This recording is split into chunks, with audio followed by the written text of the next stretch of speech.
to We Want Picks. Jacob and I are going to break down the entire UFC Nashville fight card. We're going to give you our picks, our predictions, our bets, and our DraftKings plays. And we've had quite a little streak going on here. We did well at UFC 291. Jacob did phenomenally well. His lock of the week hit. The safety parlay hit yet again. That is 3 weeks in a row. It is hitting at a 69% clip. And just in the last 3 weeks, the last 3 events, if the only thing you ever did was touch the safety parlay, you'd have net 2.2 units of profit.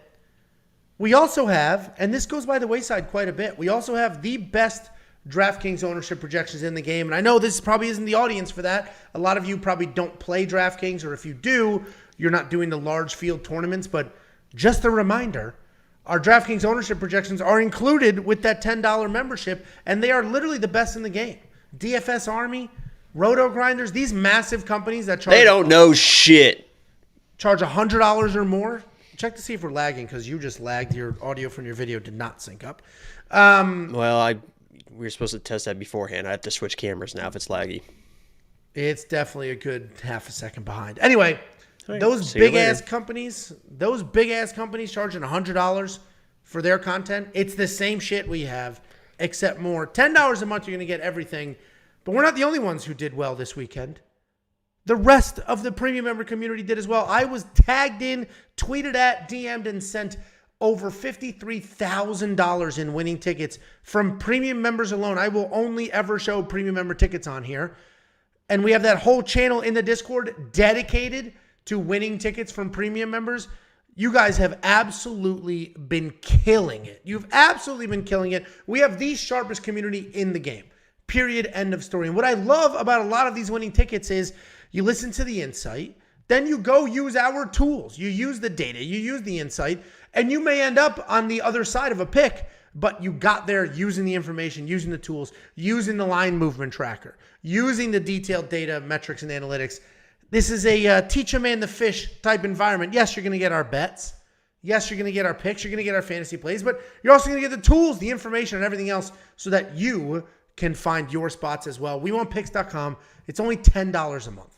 I am literally creating a world where nobody can sell anything because I'm selling all of this for only $10 a month. It's $10 not because it's lesser than. It's $10 because I'm creating the greatest value in this space. It has a DraftKings optimizer, the detailed data, metrics, and analytics, the line movement tracker, and everything else, including that $10. Say something so we can see if you're synced up. Pray to God I am. We're good. You are. I don't know why that was my new camera. It worked fine last week, but now it just... who knows? Who knows what it is, but... Who knows? If you would show up on time, we would have caught that beforehand, but Mr. Unprofessional. Well, I was on time. Guys, let me send you $50. Speaking of on time, you will get the $50 in a couple of days. Just go to WeWantPicks.com/bets. Use our link. That is the most important part about this process. Use our link to sign up with any one of our sportsbook partners. Make a deposit, and we send you $50 as a thank you. It's affiliate marketing. They're going to pay us. I'm going to go snip, snap, cut off some of that money. I'm going to send it right back to you. WeWantPicks.com/bets. Sign up, make a deposit. We send you $50 as a thank you. And speaking of sending free money, we owe Andre B $100. Andre, I sent you an email. We posted this. We did all the things. I haven't heard back. I owe you $100, pal. Anybody who doesn't know what's going on here, we have a very free, for a premium member, not you hate us, you love us. Anybody, just go to WeWantPicks.com/vote. I think it's /vote. Yeah, /vote. And pick your card. Vote for all your picks. Pick your card. And if you get it correct, you pick a perfect card, we send you $100. There are no precursors to that. Just build it out, click submit, and if you're right, we send you $100. Andre B, we've been doing this for like 8-9 months. You should chew more fucking shit. Do you have nails? You have nails? Andre is the first person to ever get this in 8 months. We've had some close calls. Andre actually did it. We owe you $100, bud. Reach out, reply to my email. Or anybody else, WeWantPicks.com, just click vote. Big ass. Yeah, there you go. Thank you, Jacob. I appreciate the adjustment there. And that's it. We have a couple of super chats, and then we'll get the breakdown going. Quint, $2. He said, good evening, boys. Great lock of the week, Jacob. It was a very good lock of the week, and it was very clear to me that Poatan dominated, but you never know with those takedowns what the hell those judges were going to do. That night, and even on your vlog, you said, I think Jan won. I think the judges were going to give it to him because of the takedowns. It was clear that Poatan was winning the whole time. Everything you were other rooting than against me while we were sitting there. What are you talking about? You were literally like, Jan's winning. You're right. I was rooting against you. You're right. That's literally what was happening. Okay, my reaction to the fucking fight is on camera. Did I look like I was rooting against you, or did I look fucking pumped? Yeah, you were like, I think Jan got this. Everybody's hanging Alex, out, you were having like, drinks. Jacob's tucked in like a lady. Fuck you. Joe Todoro, $5 super chat. What's up, everyone? Happy birthday, Quint. If you haven't become a premium member, what are you waiting on? WWP is legitimately the best of the best. Nobody gets close. Thank you, Joe. Snap me out of this fucking mood, chewing shit in my ear, showing up the camera's not working, accusing me of things I didn't do. It's absolutely unbelievable. I was worried the judges were gonna do that or take it away because takedowns, you never know. Well, I did think that I was almost positive the judges were going to give it to him because of the takedowns, and it was, not Vegas. But still Vegas judges. It's not how judging works. You ready to break this down? One of those judges was, I think 2 or 3. I think all 3 of them were literally Vegas judges. One of them, maybe 2, all 3. First up at UFC Nashville, we have Ode Osbourne taking on UFC newcomer Asu Almabaev. Asu Almabaev is 17-2 overall. He is riding a 13-fight win streak into his UFC debut. He's taking on Ode Osbourne, 12-5 overall, 3-2 in his last 5. He's coming off that split decision win over Charles Johnson. This is going to be an interesting fight, and we have our first flip of the card. You see Ode open as a medium-sized favorite, and he's a full-blown underdog. He's a bigger underdog than he was when he was the favorite. Ode's a southpaw striker. He uses range pretty well. He keeps people at the end of his punches. He does have a ton of power. He's got great finishing ability, especially at this weight class of 125 pounds. He has 5 wins in the UFC with takedowns in 3 of them. So he does mix things up. He does work those in. And he used those takedowns to sneak out a close win over Charles Johnson. He's taking on the UFC newcomer Asu Almabaev. This guy's a flashy striker, and then he just transitions right into a dominant grappler. He can control that striking range, and then he can even work in some spinning attacks before shooting big takedowns. He'll control on top. He doesn't really look for submissions, but he does a really nice job grabbing them in scrambles. He's strong, sets a pace, has cardio. Ode is actually a very good fighter. He beat Charles Johnson. Wasn't he your underdog? Was he your lock of the week then, or you picked him or something like that? I think that was Durden. Yeah, you might have. And you Durden was my lock of the week versus Charles. Yeah, so a couple people beating Charles on this card. But anyway, Ode's very good. Even if you go back to that fight where he was knocked out, I think it was Manel Kopp, he was dominating that fight up until the flying knee at the last second. So he's a very, very good fighter. He's got a ton of power. He can wrestle if he wants to, but I think he's going to be completely outmatched here. The line movement makes a ton of sense to me. I get it. I have a half a unit on him. I got it at minus 155 on Asu. I got it at minus 155. Premium members, you saw that before the line sort of took off to the minus 193 it is now. And I think he's going to control the range, then come in, big slam-style takedowns, even if Ode stands back up. Asu does an amazing job of elevating you. He will just pick you clean off the canvas and bring you back down. And there's nothing more demoralizing in a wrestling exchange than just literally not having your feet on the ground. So I think Asu wins this fight. I have that half a unit at minus 155. The line's really starting to take off here. Hopefully, if you're a premium member, you saw that before it went. What do you think, Jakey boy? Yeah, Ode is one of those guys that I feel like every time I pick one of his fights, I never get the pick correct. I mean, I pick for him and he loses. I pick against him and he wins. And in this fight, I am going to pick against him. You mentioned you have your half unit bet. I have even more than that on Asu in this fight. And we also got him at the minus 150 or whatever the odds were earlier in the week. And it's going to come down to the grappling, just the relentless, nonstop grappling. And it's going to wear down Ode. But Ode's going to have a chance. I mean, he is going to have a shot in this fight because Asu will hang out on the feet. He is a decent striker. What he does a lot, which I do not want him doing in this fight, is all his spinning attacks. He loves the spinning attacks, the spinning back kick to the body, the head kicks, everything everything like that, that is when you can get caught against a guy as explosive as Ode. So I want that limited. I don't want the spinning stuff. Stay technical, get the takedowns, wear him down, get the finish in the second or the third round. That's how I think it's going to play out. But I like Ode. He is a very well-rounded fighter. This is just a tough matchup because Ode can grapple, he can wrestle, but he can't out-grapple this guy in my mind. And if he even tries to, and even if he is able to kind of withstand the grappling early, he will slow down. And this kid has shown that he will not. So, I like Asu in this matchup a whole bunch. And I just hope that he limits the striking and all the spinning attacks and just kind of sticks to the basics. And we'll see, because this is going to be in front of a live crowd. UFC debut. Hopefully the kid is ready. I'm with you. I only did that half a unit, but I typically only do half unit money lines. I did a full money line on Rogerio de Lima. That was not as well as I expected that to turn out.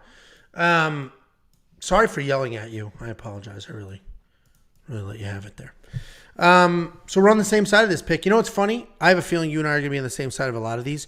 When you and I disagree, there's always somebody in the... They purposely pick against each other so one of them's correct. And now when we agree, somebody will be like, I hate when you guys agree. I want to hear the other side. Can't make them happy. I would say that 80% of YouTube is negative. Would you agree with that number? Are you trolling me because that's what I was saying to you yesterday? That's the number you gave. Yeah, I think 80% of... I didn't say YouTube. I said the internet. 80% of the internet is negative. $8,600 in DraftKings for Asu. I think that's still solid value because I think he's going to get the takedowns, the control time. Even if he doesn't get a finish, he's got even longer to rack up control points and takedown numbers. Do you like that $8,600? Are you afraid because he's a UFC debut? Nah, that's probably going to be one of the better values on the card, I have to imagine. I mean, he should be priced at probably $9,100. I agree with you. There's another one on this card that's just shocking, but we'll talk about that. What is that? Did you watch my Lock of the Week video yet? I did. Lock of the Week video is already live. Let me ask you something. Already live. Yeah, you did put it out early. The editing job you did, you always do a good job with all that shit. The Cleveland audio over the city overlay, you put that together or that was already like that? I put the audio. I grabbed the clips from just random like B-roll YouTube. But wow. I put it together with the audio. That's MGK. You know Machine Gun Kelly. I didn't know. You don't know who Machine Gun Kelly is? I can hear the car alarm going off in your beautiful upscale neighborhood. I don't know why you always just got to put me down. It's just, I love it. $19.99 super chat from Ricky Chow. Thanks for early videos. We would love an occasional earlier prediction video for upcoming events. Ricky, thank you for the super chat. Here's a little insight. People only care about this week. Meaning, if I put out a video now of all the predictions for the next pay-per-view, full thing that I normally do, all the odds, it would get like no views at all, and it would crush the algorithm. And that's a mistake a lot of people make. They're putting out random, just rushing to get stuff out there to get it out, and they don't do well. We've learned that over the last few years. People only care about this coming Saturday. It's better be right than first. Correct. I agree with you. And Jacob is an editing savant. It's actually incredible what he can do. Okay. WeWantPicks.com. Become a premium member. It's only $10 a month. Link your Discord. I mentioned I got Asu Almabaev at -155. If your Discord was linked, you got that alert the very second that I placed that bet. And if you liked it, you grabbed it. If you don't, you put your phone down. Who cares? But if you don't have your Discord linked, and you just sort of check in every couple of days, you've already missed some of that value. WeOwnPicks.com. Click Become a Member. It's freaking $10. What are we even talking about? I think there's fights every single weekend through October. Like, we don't have a break in a long time. And you're excited for the fight this Saturday night? Oh, 100%. I would go. If somebody would go with me. I was trying to goad my brother-in-law to go with me to see Nate Diaz. And well, maybe somebody in the chat who lives in Dallas and wants to go see Nate Diaz and I love hanging out with strangers. On Saturday night, Angel's looking for a date. Jake Paul. There's a lot of people in here. I've seen a lot of people. I live in Prosper. I live in Frisco. I live in Dallas. Somebody said I'm 10 minutes from Prosper. I got to come through and get some of that food. Pretty sure my wife would have. There you go. Eric right there. Said he'd go with you. Let's plan it out. He lives near Delar. That's nowhere near here.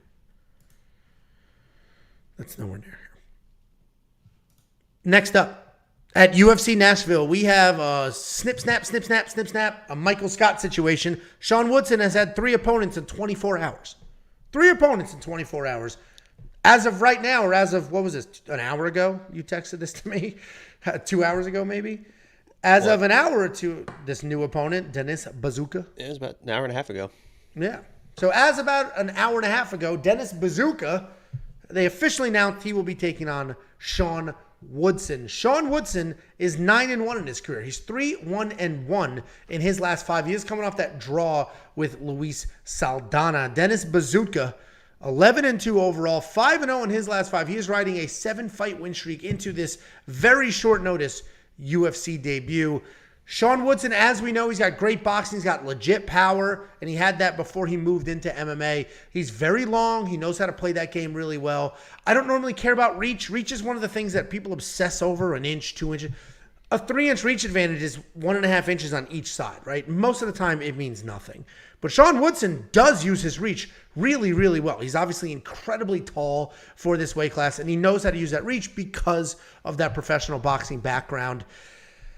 People are going to try to take him down, and, there's not the largest sample size in the world, but the guy has an 82% takedown defense. Historically, the knock on him is that he doesn't have a ton of power, but he does have some power. We have seen some of that power, and he is coming off that draw, which was very bizarre, with Luis Saldana, where he was dropped twice, he was taken down, and he landed fewer overall strikes. He's taking on Denis Buzukja. This guy's stepping up on 4 days' notice or something like that. He's a come-forward wrestler. He's got solid striking. He definitely has some guts. He's very tough. His technique is very sound. He's got power as well, and he's got aggressive takedowns that rounds them all out. He's basically Matt Frivola, except more athletic. Very similar styles. His technique's a little more buttoned up. His wrestling seems to be a little more aggressive, but it's a very similar style. And they train at the same gym. Somehow, this Sarah Longo gym, which didn't matter for 20 years. First of all, they had Matt Serra, who I guess technically former UFC champion, even if it was for one fight. That gym didn't matter for 15, 20 years. And all of a sudden, boom, Aljamain Sterling. And now there's just this whole crew of guys that are going out there and doing well. Dennis did have 2 fights on the Contender Series. He won 1, lost 1. One of those losses was to Melsik Bagdasaryan. If you watch interviews, he's insisting he was sick for months heading into that fight. I really want to pick this kid. I want to pick Dennis. For the last opponent that lasted for 6 hours, that guy, I picked that guy against Sean Woodson because that guy had wild leg kicks. That's not really how Dennis fights. I'm not a big Sean Woodson fan. He's all boxing and then takedown defense. There's not much else there. If you stay in his face, if you pressure him, if you can get past that reach, I think you can have a lot of success against Sean Woodson. I think the 4-day short notice, though, the official UFC call-up, I think a lot of that might be a little problematic. And if he doesn't have early success with the wrestling, he may get tired. He may get frustrated. So Sean Woodson's going to be the pick, but very low confidence pick. And the odds are surprising. I expect him to be a much bigger favorite than this. He opened at a minus 245 favorite against the last guy. And then this guy, who actually is a better matchup for him, minus 120. What do you think, Jake? Do you have time to do any research here? Not as much I'd like to, but I do know that just in watching Sean Woodson, that he is a guy that when he fights, he's going to do really well in a fight that he is dictating the pace, he is dictating the pressure, he is controlling the octagon, he is using that range, he is backing people up, and he's able to just kind of box those type of people. When you get in his face, when you put him against the cage, when you close the distance, when you get the takedowns, when you're doing all those things, that's when he is going to kind of wilt underneath the pressure. And Dennis seems like a guy, from what I've watched, I only watched one fight before the podcast started, but he seems like a guy that wants to move forward. He wants to do the wild stuff. He wants to do the flashy stuff. And unfortunately, I wish that he was just a little bit more technical, because he does do the flying knees and the weird stuff, and on the ground he's taking chances and this and that. And from what I've seen, I'm going to pick him. I got to do more research, but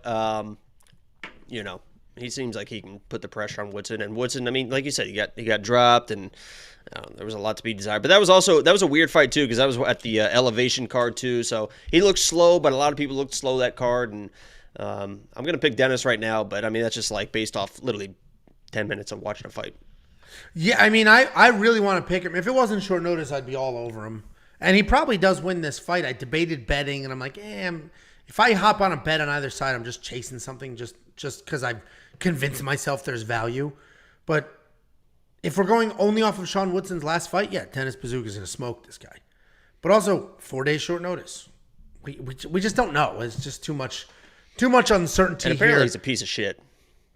Yeah. Jacob sent me a screenshot of all his wild arrests. Artem sent it to Jacob, who sent it to me. Well, he put it in Discord. Artem put it in Discord, which Jacob then copied it from and then sent it to me. And what was it? Just like all the accusations and arrests of all the horrible shit this kid has done. Beat the shit out of some teenager, stole his wallet, like beat the little absolute piss out of him. Was he? He's also I mean, that's teenager? Northeast for you. I mean, he's from New York. So. Was he like a former drug addict and fighting saved his life, or was just kind of a scumbag that also? I don't know. I just know Artem posted that thing in the whatever with the accusations and should say allegedly. I don't know if he actually did it or not, but that's just the headlines. Well, they're just pictures. Yeah, I'm gonna read it right now. They're just pictures of when you Google the dude. It's not like it's anything crazy. First headline: Amateur MMA fighter accused of beating teen to a pulp. And then Buzukja was charged with 3 counts of robbery, 1 count of assault in the 3rd degree.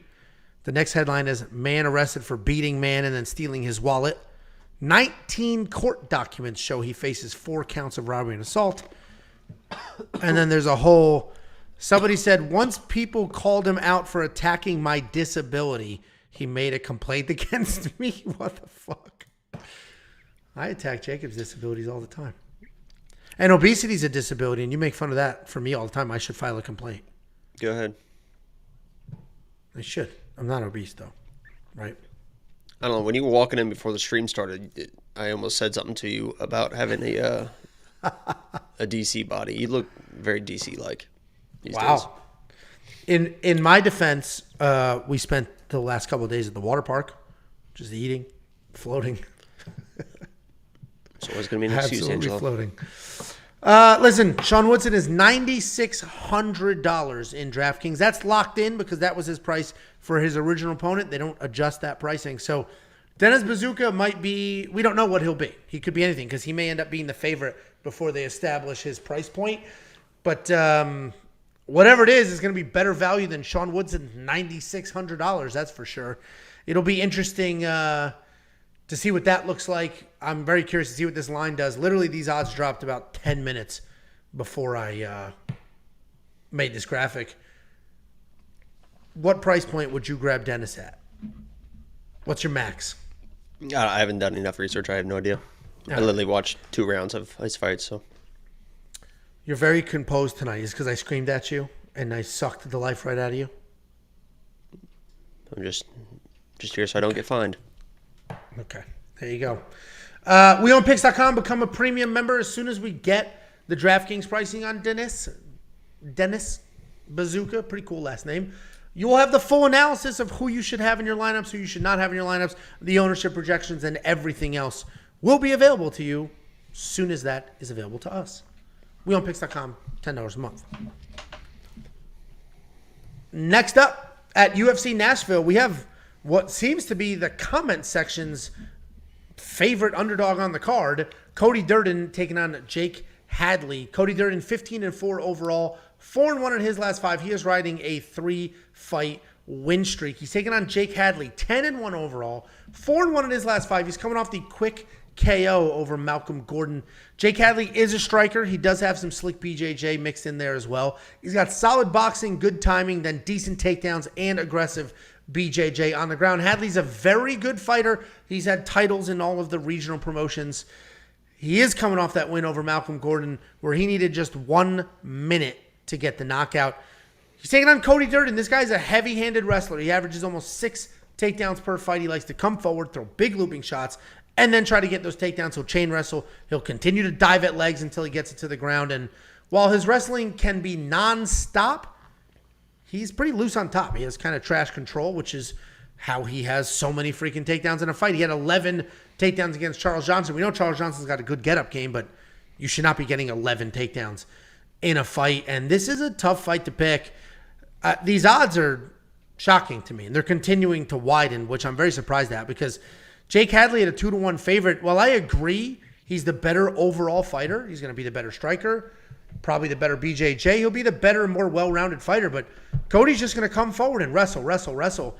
And anytime he can get those takedowns going and get the wrestling going, he does really well. And Jake Hadley has been taken down 5 times in 4 fights, and he's given up a total of 12 minutes of control time. That is how you beat Jake Hadley. I think the nonstop wrestling pace is going to definitely get a big upset here. This line's continuing to move. I'm going to keep monitoring it. I'm going to use our own line movement tracker. If this starts to come back down, then I'll throw a little something on Cody Durden. If it keeps creeping up, I'm going to wait till it peaks because I think Cody's wrestling could absolutely get this done 100%. What do you think, Jakey boy? Yeah, I don't think there's any question that Jake Hadley is the better overall fighter in this matchup. He's a more technical striker. He's a little bit more dangerous on the ground, in the grappling, but in the striking, he does get hit. And I think one of the most underrated portions of Cody's game is his power. I mean, that guy will kind of lower the head, throw the overhand right, and he does land with pretty good accuracy. And if he lands, he can knock out Jake Hadley. I also think that he's definitely going to take Jake Hadley down because, as you mentioned, Jake Hadley can be taken down. You mentioned the Charles Johnson fight of him getting up. I mean, Charles Johnson was doing that against Makayev as well, so I think that's a little bit of an outlier there. I think Cody Durden has a little bit more control than you give him credit for. And I'm done doubting Cody Durden. I mean, I said that before the last time he fought. I turned him. I was a Cody Durden hater.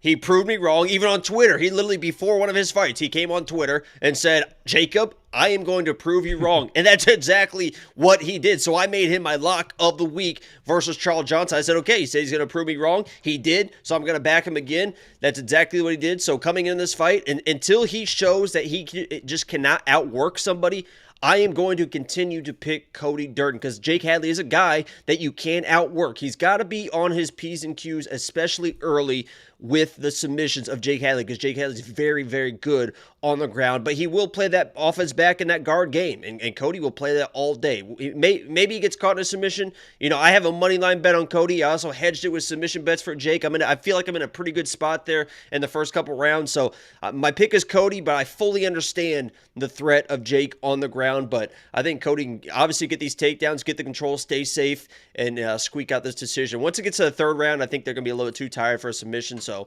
if he's up, 2 rounds, I think he's gonna pull this out. So Cody's my pick. Yeah, I think we are on the same side of a lot of these. That's a big underdog for 2 people to agree on. Big underdog. Cody too. Yeah, I just said it. All right. Yeah, I mean, I went through a whole thing, all of it. Anyway, so Jakey Boy and I are on the same side. $7,400 in DraftKings is gonna make a lot of sense, especially if there's some takedowns, some control time, all of that. Line movement, like I said, I'm going to keep watching it. Are you willing to bet on Cody Durden or not yet? Did you listen to what I said, Angelo? Because I said I have a bet on him.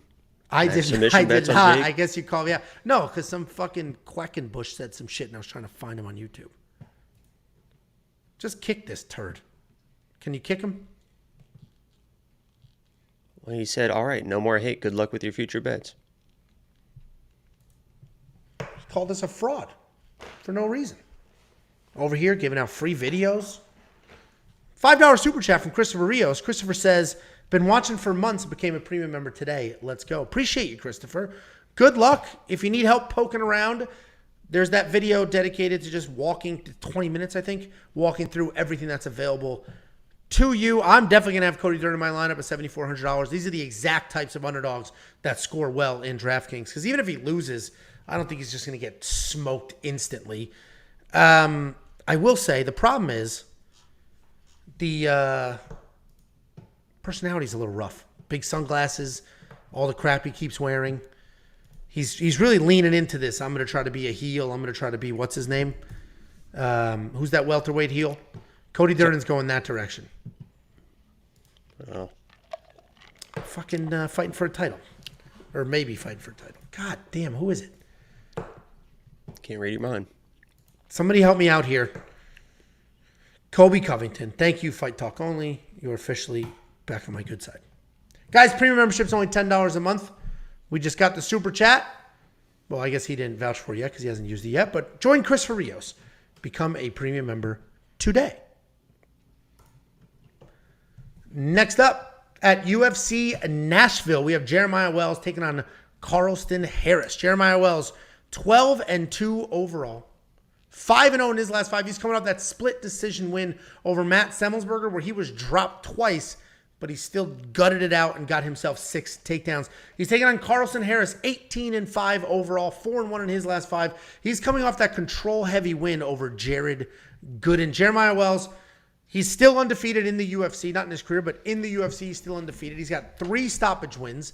Well-rounded guy. He showcases striking with knockouts over Court McGee and Warley Alves. He had grappling showcase with takedown submission over Blood Diamond, and then that wrestling clinic over Matt Semmelsberger. So he's pretty good everywhere, including jiu-jitsu. This guy is a high-level BJJ black belt, pretty accomplished guy. He throws wild, looks to get takedowns, and then wants to work his jiu-jitsu. He's taking on Carlston Harris. This guy's a well-rounded guy, pretty wild striking, but he does have some power in there as well. He's a very slick, opportunistic grappler, so he's not as methodical as Jeremiah Wells is, but he will catch you in a scramble. He'll look to scoop something up. He's going to grab some standing darces, head and arm chokes, things like that. His wrestling is also solid. He doesn't really have traditional takedowns, but he'll clinch you up, he'll drag you, he'll pull you over his knee and get you to the ground. These guys are very similar. It's like the same guy. They're basically the same age. They have the same power in their hands, the same jiu-jitsu skills, the same wrestling. They're basically the same guy. I would say Carlston Harris has probably got the edge in striking, a little faster, a little sharper. Jeremiah's got the edge in grappling, better wrestling, real takedowns, not just trips. I'm going to lean that way. Jeremiah showed us how freaking tough he is, getting dropped twice by Matt Semmelsberger. The win doesn't hold up quite as well as it did, but still, that guy's got huge, huge power. So I think Jeremiah is going to withstand whatever happens on the feet, get some takedowns going, and get the takedown. I mean, he is 37 years old. His chin is a mess, and Charles is dangerous. So no bet here whatsoever, but I do think Jeremiah is going to get it done. What do you think, Jakey boy? Yeah, I mean, you mentioning that they are basically the same person is exactly right. I will say, I mean, both these guys are grapplers that think that they're strikers. I mean, they both come in there and they both try to knock their opponents out. Carlston, I disagree when you say he's the better striker. I mean, he is just so loopy with his strikes, and there's no real speed behind me that I see. Jeremiah is definitely the more explosive guy. He definitely can get from A to B with his punches a lot faster. He probably is the better grappler. I think Carlston's probably the better wrestler, but I'm biased in this. I mean, don't listen to me in this breakdown. Everyone knows that the Renzo Gracie Philly team is complete frauds in my mind. So I am picking Carlston Harris because I've seen Jeremiah getting dropped in his last fights. He will take chances. He will put himself out there. Carlston can hit hard if he hits people. I think he's got the wrestling advantage, but he doesn't have the grappling advantage. But, I mean, this is just a complete biased pick. I understand that these guys are evenly matched. Jeremiah probably is the better grappler. It could come down to the grappling, but I'm picking Carlston here just because I can never pick the Renzo Gracie Philly team ever again.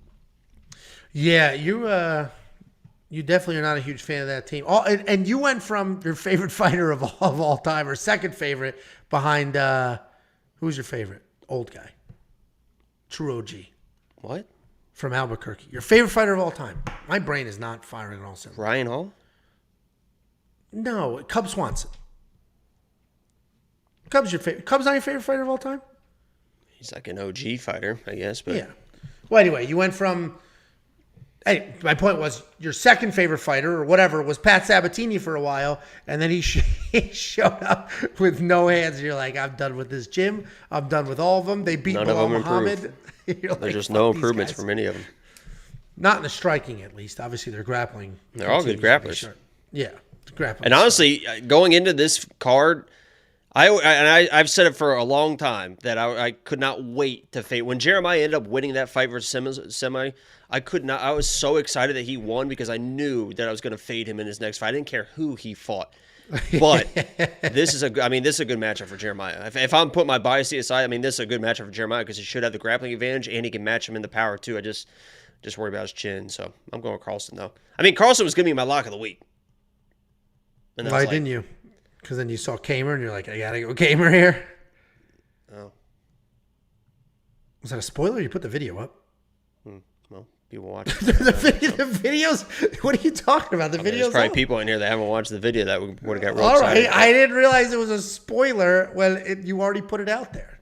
Jeez, boy, I'm just missing all day. You gonna spend the 85? Well, no, you're on the Harris. We got bias. It's probably a tough question for you to answer. You going to touch DraftKings in this with your bias or no? I might think about putting Jeremiah in, honestly. I think it's 85, a piece of value. Because what I do like about him is he will wrestle. Where Carlston Harris will get caught up in a striking match for no reason, where Jeremiah won't. He'll bomb, and then he's like, yeah, I'm going to start wrestling here. So No, he won't. He'll just continue to bomb. The only reason he started wrestling versus Semi is because he was on his knees about to die because he got dropped. That guy just wants to, and the only reason he was wrestling Blood Diamond is because he fucking just tripped and fell down. Blood Diamond grabbed him. That guy just wants to throw bombs. That's why I can't stand. I think I like him because he throws bombs early, and if he connects, great. If he doesn't, then he'll transition. He basically it's like their game plan is 1 round. I'll give you 1 round to see what your hands can do. After that, you start wrestling. Well, anyway, I agree with you though. $8,500 is probably solid value in DraftKings. Couple of takedowns, a little bit of control time, and all of a sudden he scored more than 85 points, which is what you want to get out of that price point. We on Picks.com. Become a premium member. Unlock everything you could ever imagine, including the line movement tracker, the DraftKings optimizer, detailed data metrics, analytics, and everything else. And remember, too, Shavkat tried to take Carlston down and couldn't take him down. He does have good, where is it? 75% takedown defense is solid. Jeremiah's is at 100, but I didn't even mention that in the breakdown because it's like 2 people tried and it was a half-ass attempt. $2 super chat from Joe Todoro. Joe says, Jacob, choose your words wisely. Joe feels very protective over that gym for some reason. Aren't they super far from where you live too? Jersey's a big-ass state. Oh, we got Tanis. Welcome, Tanis. Well, they're not even in New Jersey. I know, but lots of Jersey people consider Philly, South Jersey and Philly are very close. It's a whole thing. Atlantic City is a lot of Philadelphia people. Next up, at UFC Nashville, we have Kyler Phillips taking on Hani Barcelos. Kyler Phillips, 10-2 overall, 2-3 in his last 5. He's coming off that knockout. Wait, what the fuck? 10-2 overall, 4-1 in his last 5. He's coming back after more than a year away. He's taking on Hani Barcelos, 17-4 overall, 2-3 in his last 5. He's coming off that knockout loss to Umar Nurmagomedov. And this is an interesting fight, and I was wrong on all the bragging I did about getting Asu at -155. That's all undone here because I did not get value on this line. But we'll talk about that. Hani Barcelos, yes, he's 2-3 in his last 5, but this dude is unbelievable. He's an unbelievable fighter. And maybe I just like him too much and I'm too biased towards him, but he's an unbelievable fighter. 5-time national Brazilian champion, incredibly good BJJ, very good, slick technical striking. Yes, there's 2 losses that everybody's going to talk about. One, he was just knocked out by Umar Nurmagomedov. He was. He looked good, and then he was knocked out. For all we know, Umar's the champ, right? So that one to me isn't that bad. I wish it was a little longer ago, not so recent. But the second one is, this guy lost to, who's that dork he lost to with the hair? He just had a bad night. I don't know why you're asking me to just. Jeez, you're usually so sharp with this shit. Who's that kid that he lost to, and then that kid went and lost to the 50-year-old? Son of a bitch. I rely on you in these moments. When my brain's not firing, yours usually is. And then you have the answer for me, and it's not like a whole thing like it is right now. Hold on. I'll get there. Victor Henry. Thank you very much, chat. Neon. So my point is everybody's going to say, this guy lost to Victor Henry. You can't pick him. He had an off night. Because if you look at the rest of his body of work, and even the fight immediately after the Victor Henry fight, he looked absolutely phenomenal. That fight after the Victor Henry fight was absolutely unbelievable. He destroyed that dude. And that's the Hani that I trust. That's the guy I believe in. That Timur Valiev fight, he looked incredible in that fight too. A lot of people think that was a robbery. So Hani Barcelos, 5-time Brazilian national champion wrestler, very good technical striking, very good BJJ. He's taking on Kyler Phillips. Kyler Phillips, at one point in time, wasn't his brother messaging us? It was Kyler Phillips, right? His brother was messaging me. You, yes. Training videos and stuff in the garage and all that stuff because I made him my lock of the week and stuff. And Kyler Phillips is so fun to watch. This guy's a diverse striker. He's going to come forward, really well-rounded. He can grapple. He can strike. His feet are always moving. He's never sitting still. Just non-stop pace. He'll slug it out. He'll try to get things going on the ground. Ton of fun to watch. He has 3 performance of the night bonuses, including his only UFC loss, which was to Raulian Paiva, where if you look at the stats, he won that fight. He had more strikes, more takedowns. The problem was he was taken down at like the worst possible time. The worst possible time he'd be taken down, and it swayed the judges. But he is coming back after a few small injuries and a USADA suspension. Hani's the pick. I get it. Kyler Phillips is fast. He's aggressive. He's all the things, but I think Hani Barcelos is 5 times the fighter that Kyler Phillips is, and that's not an insult to Kyler Phillips. I think Hani Barcelos is phenomenal. I don't know what Kyler Phillips does that's better than Hani Barcelos, other than Hani's old, his chin is, if not gone, it's going to be gone soon. So Hani's going to be the pick here. If he wants to get a wrestling pace going, he'll have no problem. If Raulian Paiva was taking down Kyler Phillips, Hani Barcelos will do that without issue. And I actually I hate that he's coming off a knockout because I can't trust his chin. I like that he's coming off a knockout because he may just go full, I'm wrestling. I'm just going to wrestle. I'm done with this crap. I'm going to wrestle. And if that's the Hani we get, then it should be a dominant win. I have a half a unit at plus 143. You're going to get much, much, much better value than that. I may double down later in the week at weigh-ins or something like that because this is just surprising to me. What do you think? Yeah, I actually am, like I said, I mean, you kind of alluded to it as well, but Kyler I'm a big fan of Kyler's, and I think he is a very, very good fighter. And I don't think he's ever, in my mind, he is and I mentioned my breakdown video, like a Michael Chandler of this division, to where everyone talks about first round Michael Chandler. Michael Chandler's never lost a first round. Kyler Phillips, I don't know if he's ever going to lose a first round because that guy is just so fast and so dynamic in his striking and in and out, and he can mix in a takedown or two. He's a very, very good fighter. And I have no doubt in my mind that he's going to win the first round of this fight with his dynamic style as Hani's trying to march him down, find the timing. It's going to be a Kyler Phillips first round, maybe a finish because he does have some power in it as well. The issue with Kyler Phillips, and the thing that always is going to let him down unless he cleans it up, and the reason why it lets him down is because he is so aggressive, and with the big spinning stuff in the first rounds is his cardio. And if that starts to fail him, he definitely can lose this fight. But the thing that he does in fights to try to hide his cardio is with the wrestling. And if he starts the big tail for me in this fight, and there could be a live bet situation in my mind, I mentioned in my quick pick video, is this. Kyler, in my mind, is going to win the first round. He's already at minus 200 odds. If he wins the first round, going into the second round, those odds are probably going to be minus 300, minus 350. Pay attention to the first time that Kyler is shooting in the second round. If it's in the first 2 minutes, that means he is tired. And if he does not get that takedown, I would start hammering live bets for Hani because that means Kyler is tired and he will start fading. When Kyler starts fading, he tries to wrestle even more. And if Hani can withstand those takedowns, he can definitely pull off this victory. Kyler wants to wrestle and get on top to rest. He will do it to kind of steal rounds too, but he wants to rest. That's when he starts to wrestling. He's a good striker, wants to be dynamic with it. So that is kind of the tail I would look for. But I like Kyler in this fight. I think he wins the first round, wins the second round, and if he doesn't find a finish, it is what it is. He just banked 2 rounds. I don't think Hani's going to finish this guy. So Kyler's my pick. I agree the odds are a little bit wide, and that's what I would watch in the second round. You live streaming this with your new computer and everything? I believe so. People might see you do that value right there. Watch it happen live. The line movement is surprising to me. I get he opened as a favorite. I get he's young. Hani's coming off a bad knockout. He's old. But I'm surprised people were like, ooh, minus 200. I'll take that. And then the line moved even more. Like, he's very good. I mean, he's very good. I agree, but do you agree when I said that Hani Barcelos is the better fighter between the two of them? Age aside, obviously. I don't agree with that. I think they're very. You think Kyler's a better fighter? He's a very good fighter. He's very good. Oh man.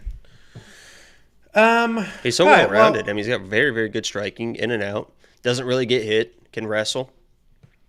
Very good. I guess I'm a hypocrite because for all I just said, people say, well, they both lost to Victor Henry, but people only care that Hani lost to Victor Henry, and I'm like, who cares? He just had a bad night. But then all I see in my head is Kyler Phillips getting taken down by Raulian Paiva. That same dude that Sean O'Malley just lit up. But I guess one fight can't define a person's career, Jacob. $9,000 for Kyler Phillips, $7,200 for Hani Barcelos. Hani's going to be another big-time underdog in my lineup. $7,200. Hopefully he gets some wrestling going, pulls out a win, and makes me a couple of DraftKings bucks and then some real money with my half a unit bet. Plus 143 looks real stupid right now with this line sitting at 187. WeWantPicks.com. If you don't know what DraftKings Fantasy is and you see these numbers on the screen and all the videos I do and stuff like that, we have a full course. The course walks you through what DraftKings Fantasy is, how to do it, what your bankroll should look like. It walks through all of that. Go to WeWantPicks.com, click Become a Member. It's $10 a month. It's tools, it's insight, it's information. It's copy-paste stuff if you want to do that, but I recommend you use the tools, the insight, and the information. Become a premium member today.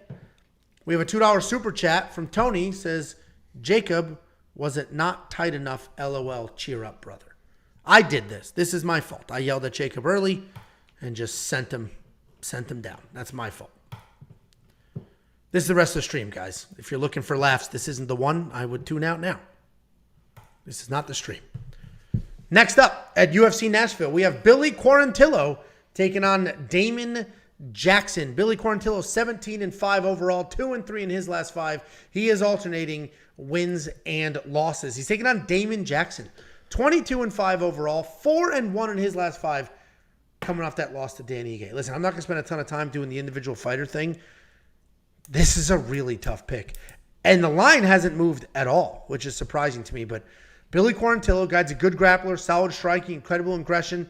Striking is not super technical, but his offense is effective. He's landing almost 8 significant strikes per minute. That's an astronomical number. He's going to come forward, throw like crazy, try to wrestle. He's taking on Damon Jackson. Damon Jackson's going to come forward, not throw like crazy. He's just going to start wrestling. He's an aggressive wrestler.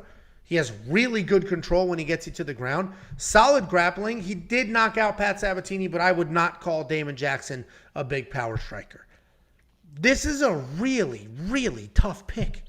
This is an insanely close fight because my gut reaction is like, oh, Billy's going to win. Damon's not very good. But that's not true.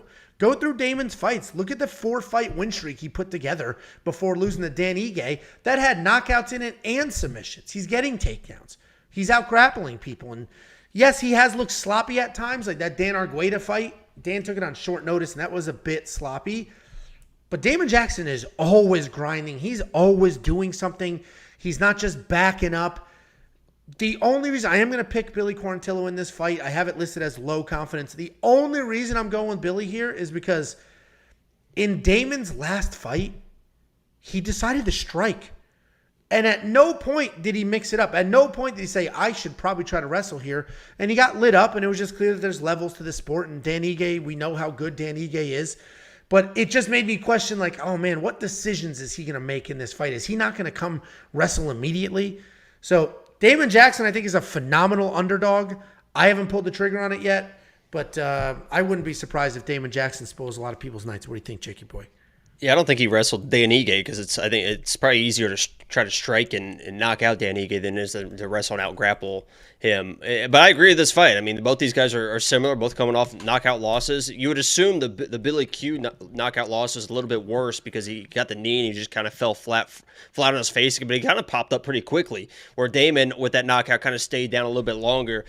You know, Billy Q, if this was like a minus 125 or minus 130, I think I load up on that, but minus 175, I'm in the same boat. You know, I like him in this matchup because I think he can control the pace, he can control the wrestling, he can stay safe on the ground if it goes to the ground, and for whatever reason, Damon's on top, and he's a better striker. I mean, I think he's pretty much better everywhere in this matchup, but since he got knocked out, and Damon does have power, and he will throw wild, that is a little pause for concern. Damon is a guy that wants to dictate the pace. He wants to dictate the pressure, much like Sean Woodson. If things are going his way, he's going to be looking good because he's going to be controlling the octagon. He's going to be able to get the takedowns, the control, and do what he needs to do. But you saw Dan Ige was in his face, and Damon Jackson did not like Dan Ige in his face. And Billy Q is a guy that gets in your face. I mean, he gets in your face. He stays in your face with the striking, with the wrestling. I just don't think that Damon Jackson's going to like the pressure. So I'm a little bit higher on Billy Q than you are, I think, but not enough to place a bet on him right now. Probably a live bet situation as far as like on the stream, but I think Billy Q can get this done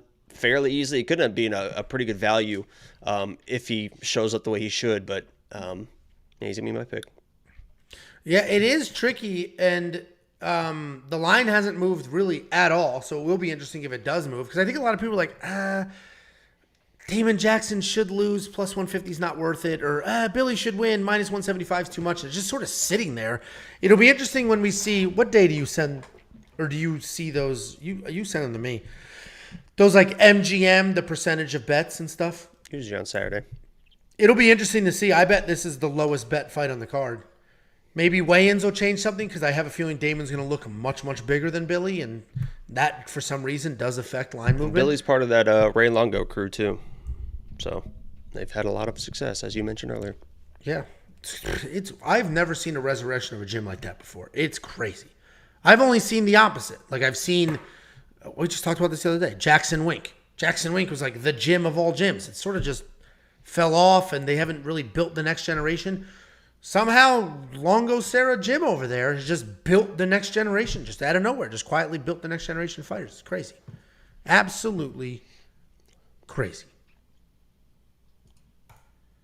Next up, at UFC Nashville, we have Ignacio Bahamondes taking on Ludovit Klein. Ignacio Bahamondes, or as Jacob says, Bahama Mama, is 17-5 overall, 4-1 in his last 5. He is riding a 3-fight win streak. He's taking on Ludovit Klein. This guy's 19-4 overall, 2-2-1 in his last 5. He's coming off that draw to Jai Herbert, and this is another one with some interesting line movement. This line's actually tightening instead of widening. I assumed it would widen, but I guess I get it, right? Ludovit Klein is a very good striker. He's a very technical striker. He's smooth. He's fast. He's accurate. He does a really nice job of keeping fights technical, hiding kicks behind his jab. He's never throwing anything lazy. He's never out of position. He's got a solid 81% takedown defense, and he will look to offensively wrestle if he's losing some of those striking exchanges. He's coming off that loss, or that draw, to Jai Herbert, where he was cut in the middle of the first round. That really just threw off all the judging. He did work in 2 takedowns in that fight, and he was able to get some control time. He's taking on Ignacio Bahamondes. This guy is another huge guy for the division. He's 6'3" at lightweight. He's a very good striker. He's got incredible volume, pretty good power, but it's not really like one punch boom. It's just he's so long, so accurate, he can get you down there. He has incredible takedown defense at 95%, but his takedown offense is 0. And sometimes when you see 0 on the stats, it means they never shot a takedown. He has attempted 4 takedowns and gotten 0 of them. He's coming off that win over Trey Ogden, where he actually did look sharp. He's got solid leg kicks, and he more than doubled Trey's strikes. I'm a big Ludovit fan, I quite a bit, actually. He's super technical. When he's on, he looks absolutely incredible. He can be a problem for anybody. But this is a super tough fight. Ignacio is massive. He uses his length well. He can snatch up submissions from anywhere. I think these odds are appropriate. I'm surprised they're tightening instead of widening. And I think Ignacio Bahamondes gets this done. And that's not a slight on Ludovit. I just think Ignacio is that freaking good. What do you think, Jakey boy? Yeah, I think Ignacio is pretty good as well. And Ludovit was, one of the greatest lock of the weeks of all time, plus 375 versus Mason. The reason why I liked him in that fight is because of his dynamic striking, can mix in the wrestling, but it's really his pace and his pressure. And that's something you didn't see against Jai. I mean, I kind of liked him in that matchup against Jai, a guy that can kind of get bullied around. And you didn't see him bullying Jai until that 3rd round, until there was, I think there was a point deduction or something. And then else he's just started going crazy, getting the takedowns, doing what he needed to do. But, I mean, by that time, it was, too little, too late.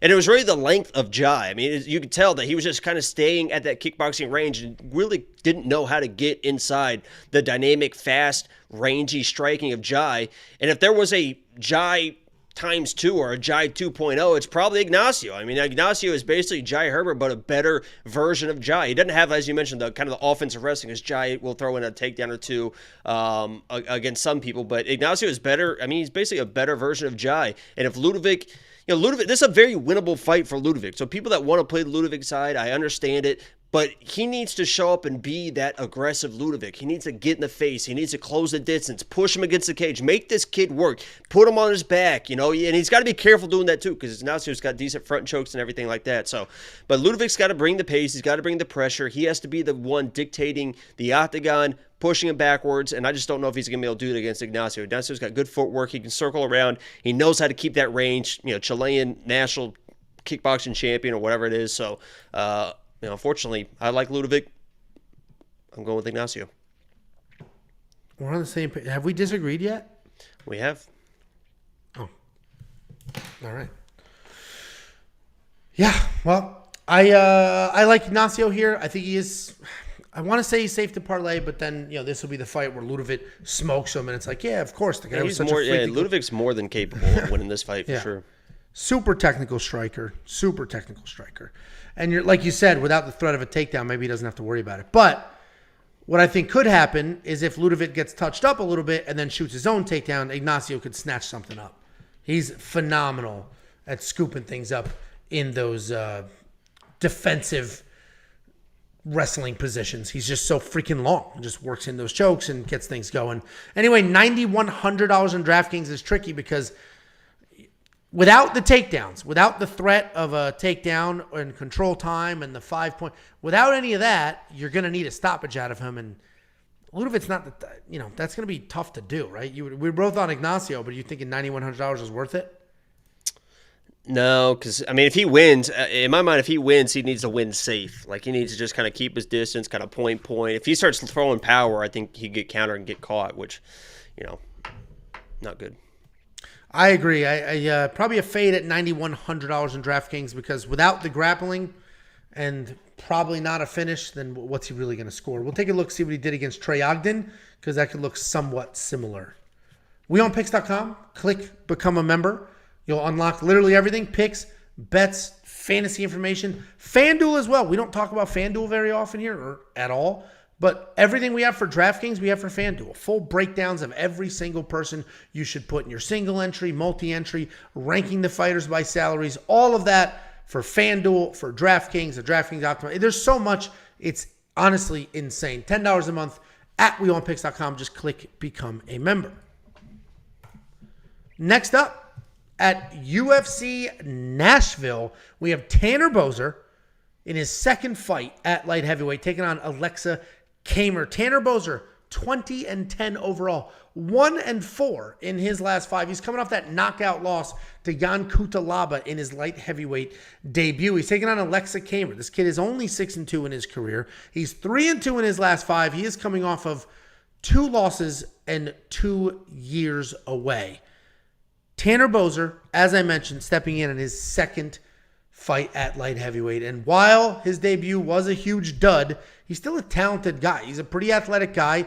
He was small for heavyweight, so it's good size for light heavyweight. He's got solid striking with a differential of 4-2.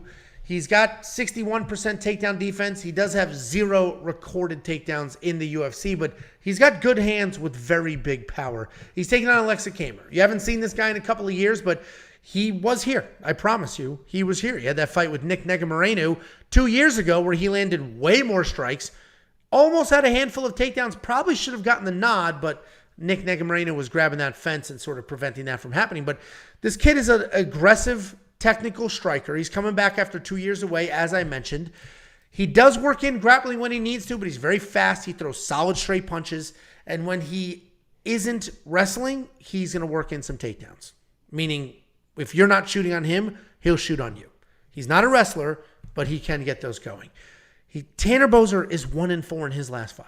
1-4 in his last 5. Coming off a pretty quick knockout loss. And I understand he's athletic. He's probably going to be bigger. But who in the world is spending this money on him? And I see the line is actually tightening, and that makes a lot of sense. I just cannot believe he opened at 185. Aleksa Camur, yes, he's 6-2. That last fight was probably a win, so he's 7-1. He's young. He's going to be the better striker. I like Aleksa Camur here. It is going to be low confidence because 2 years away is wild. I don't know what we're going to see. And Tanner Boser is tough as shit. He will come forward and just swing away, and if his chin gives out, it gives out. But he's not going to quit on you. So the pick is going to be Aleksa. I'm probably not going to do anything with it, though. What do you think, Jakey boy? Yeah, Aleksa, you mentioned the layoff. One of the reasons why he had that long layoff was he got his elbow cleaned up, and he talked about in an interview, I think last week or something like that. He was having nerve issues and muscle issues with his I think right or left elbow, whatever his jab elbow is. And it was really affecting him while he's fighting. He was fighting with that pain. So he finally got it cleaned up. And now that he's back, he's talked about how he just feels so rejuvenated, especially with that jab, because he is a boxer. I mean, he's like a Golden Glove champion boxer, great boxer. I think one of the biggest things that we need to mention here, too, is that he is one of Stipe's main training partners. He is at that gym in Cleveland. And I have to imagine, and I mentioned that, I think, in my video today, that that camp is ramping up, getting ready for John Jones. I imagine the intensity in that camp, in that gym is at an all-time high right now, and he's getting ready to come in here and fight a guy, as you mentioned, that came down to 205, was really a lot of people's pick because he came in like the Derek Lewis thing, looked great on the scale. He's got the six-pack, oh my God, against Jan Cutelaba, who was losing to everyone at that point. He's going to destroy Cutelaba, just touch him a few times, he can knock him out. And he came in, was getting hit a couple times, looked like he didn't like getting hit. Cutelaba it wasn't a wild overhand right, it wasn't a wild shot, just a clean right hand down the pipe, hurt him, put him to the ground, and finished him. And that was a bad look because I believe that Tanner Boser is kind of a wish version of Nicolau. I mean, he kind of fights the same as Nicolau. He's known as that tough, gritty guy that's moving forward with volume. The difference is Nicolau can mix in a takedown or two. He tried to take down Aleksa, couldn't do it. And you saw the improvements. That's what I want to highlight with Aleksa. You see the improvements, right? Coming into that the Nicolau fight, he had just gotten steamrolled by William Knight. And I don't want to say steamrolled in the fact that he was kind of quit and he got finished, but he was taken down over and over again. He still got back to his feet a number of times against a very strong, powerful guy, and he made those adjustments, right? Nicolau tried to get him against the cage, was trying to work him and grind him, and he couldn't get him to the ground. Aleksa is definitely going to be the better boxer in this matchup. So if Aleksa was able to withstand the pace, the pressure, the durability of Nicolau in that striking, and if you watch the shots that he was landing on Nicolau, I just don't see any world where Tanner can bring that same pace, intensity, and durability. And even when Nicolau did that, I believe Aleksa won that fight anyway. So I think Tanner's going to get put away early, and it's going to be an easy peasy win for Aleksa. Very high on him in this week. Yeah, we're on the same side. You're a little more confident than I am, obviously. And people were trashing. So my quick picks comes out on Sundays, so it's a little before this, obviously. And people were in my comments, I can't believe you picked Aleksa. He lost to William Knight, LOL. The people's short-term memories are wild. Yes, William Knight looked like absolute shit in his last fight. I get it. But that dude is jacked. He's fast. He's a good wrestler. And when he was taking people's heads off their bodies, I didn't hear people saying how much he sucked then. So it's just very, those were all easy. He literally was just out muscling a kid. I mean, Aleksa was 23, 24 years old at that point. William Knight was literally just grabbing him and just dragging him to the ground, basically. I mean, it's just going to happen sometimes, and he cleaned it up. And I'm glad you mentioned it, too, because Aleksa can wrestle. He can get a takedown or two. Yeah. Oh, yeah, he'll shoot. Which is that path to victory against Tanner. I mean, mixing a takedown every round, you win the fight. The only reason he didn't get a takedown against Nick is because Nick was literally grabbing the cage. Just blatantly, whoop. Well, he was grabbing on the offensive side. He was holding Aleksa against the cage, grabbing it, yeah. Because, what's his name? Warned him 6 times and then stopped the fight with 30 seconds to go because he kept doing it and still didn't take a point. Yeah. Just said, don't do it again. It's what do you... It's 30 seconds. I remember watching that. I think you live streamed that one in one of your very first live streams. Because I think I watched that in the kitchen and Tiffany was like, what? Is that Jacob? What is happening? Maybe. Oh, how far we've come. O-M-E. C-O-M-E. $8,700 in DraftKings? I don't think so. $7,500 in DraftKings? I don't think so. I already have 2 big 7,000 guys I'm going to spend the money on. Are you going to put Aleksa? Well, you think he's going to get an early finish, so yeah. It's extremely, and the bet that I think is really, really good on Aleksa here is inside the distance decisional action. I don't see any world where Tanner comes in. I mean, he was eating shots. I mean, he doesn't quit on himself. He's a tough kid. Those Cleveland guys are built a little bit different. You know how tough Stipe is as well. So, what are the odds on that? Do you know? It was minus 105 when I got it. I don't know what it is now. I may copy that. That is a solid. I agree with you because he's not a quitter, and even if he gets, let's say, he just gets bullied again. If William Knight didn't put him out, still minus 105. All right, maybe I'll hit that when this stream is over, guys. If you want to see if I hit it, well, Jacob already told you he did. If you want to see if we hit it, WeWantPicks.com. Click become a member. It is only $10 a month, and if I listed everything that's included for that $10, this would be a 4-hour stream. And somebody asked if there's training videos. If you go to his Instagram, there's videos of him hitting pads and stuff. Aleksa, if you wanna see it. They think you're mad at me because I gave it. He's not mad at me because I gave out the lock. He's not mad. I jumped down his throat a little too early in the stream, and there's just no recovering from that. It has nothing to do with that. Well, then why are we in the dumps, Jakey boy? Who said I'm in the dumps? I'm just giving my breakdowns, man. this isn't regular Jacob. We all know that. You know that. You know that in your heart. You know that. Just get my breakdowns. And you know what? Before we were live, you shit all over my wings, and you got me all fired up, and then we're live, and I snap a little bit, and then I'm the bad guy. It's bullshit. You know, I went out. I bought all of that for you. I bought all those wings just for you. That cage, I bought that for you. That was for you. I ate more wings than I've ever eaten in my life. You actually did eat a ton of wings. To the point where I was like, holy shit. Good for him. They're good. That's why I wanted them. I am very disappointed. If you guys watched the video, I made the two types, the super sweet ones, and then I made the ones with the lemon pepper. That lemon pepper is from Cosmos or whatever. That's like that's a name brand in seasoning. I've never used it before, but it's freaking lemon pepper. For some reason, it was loaded with oregano, and they sucked. Very disappointing. What's that noise?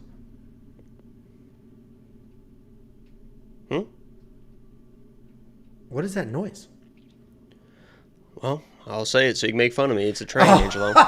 It wasn't even a setup because it was just out of nowhere. I didn't even realize it. My bad.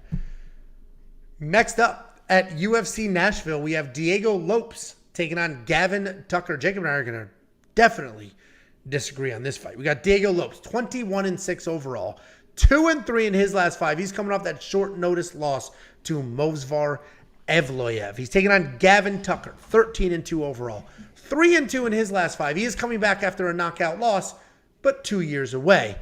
Gavin Tucker is a high-paced guy. He moves forward with striking. He finishes the distance with takedowns. He'll come forward, shoot, shoot. He sets a great pace, and while he is hittable, he's definitely hittable, he is pretty tough. I get it. He was knocked out like instantly 2 years ago, but it was 2 years ago. Let's assume his chin is recovered.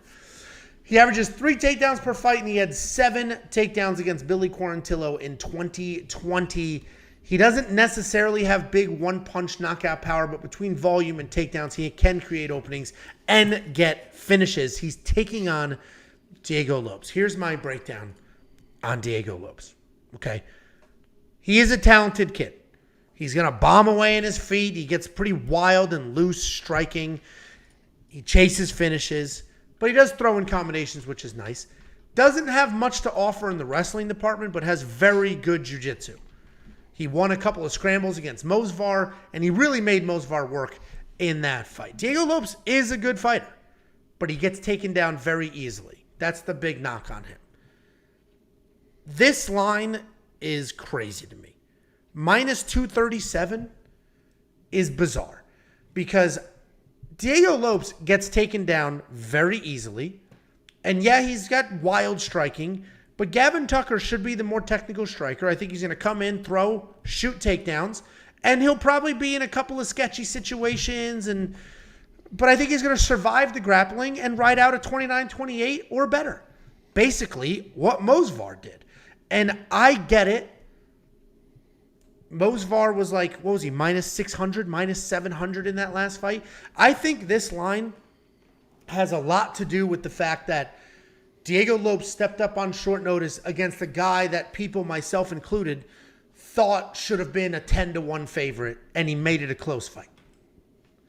And now people are like, this guy's so good. He's getting more credit in this loss than most people get in wins. I think Diego Lopes is talented, but he's 2-3 in his last 5. 2-3.